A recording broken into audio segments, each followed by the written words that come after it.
જાયમી ભક્કમ ભીડ જાયમી અને જામેજ ને ભાઈ અમારે અમરેલી એમાંય હલડી ગામ અને ઈ હલડી ગામના પ્રખ્યાત જૂનાન જાણીતા મહાદેવના ગોલાને પ્યાલી સુરતમાં મળે તો ભીડ તો જામેજ ને ભાઈ જેણે જેણે હલડીના પ્રખ્યાત ગોલાને પ્યાલી ટેસ્ટ કર્યા છે એમને તો આમના ટેસ્ટની ખબર જ છે, પણ જેણે નથી ટેસ્ટ કર્યા એમને કહી દઉં કે આમનું ઠેકાણું સુરતમાં છે, બાપા સીતારામ ચોક રોયલ પ્લાઝામાં, અને આમના ગોલા વખણાય છે સ્પેશિયલ મહાદેવ, ચોકલેટ ચિપ્સ, રજવાડી ને રાજભોગ, પ્યાલીમાં પાઇનેપલ, ચોકલેટ, માવા મલાઈ, રાજભોગ ને સ્ટ્રોબેરી. અને હા, આ લોકો 12 માસ વાળા છે હો. ઉનાળો, ચોમાસું, શાળો જ્યારે મજા આવે ત્યારે ખાવા આવો, ગળું ક્યારેય નહીં પકડાય એવી આ લોકો ગેરંટી આપે છે. મેં તો હલડી જઈને પણ ખાધેલા છે અને સુરત પણ મેં ટેસ્ટ કર્યો, પણ એકડો એટલે એકડો હો મારા ભાઈ. જો તમારે બરફ ખાવો હોય તો મહાદેવ ગોલા છે, જ્યાં તમને એકદમ સુપર બરફ ખાવા મળશે.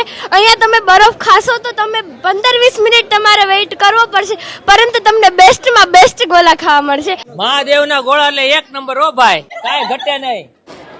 એકડો એક નંબર છે, એકવાર આવજો જ તે. મહાદેવનો ગોલો કાંઈ નો ઘટે, બાઉલ ખાલી કરી નાખા.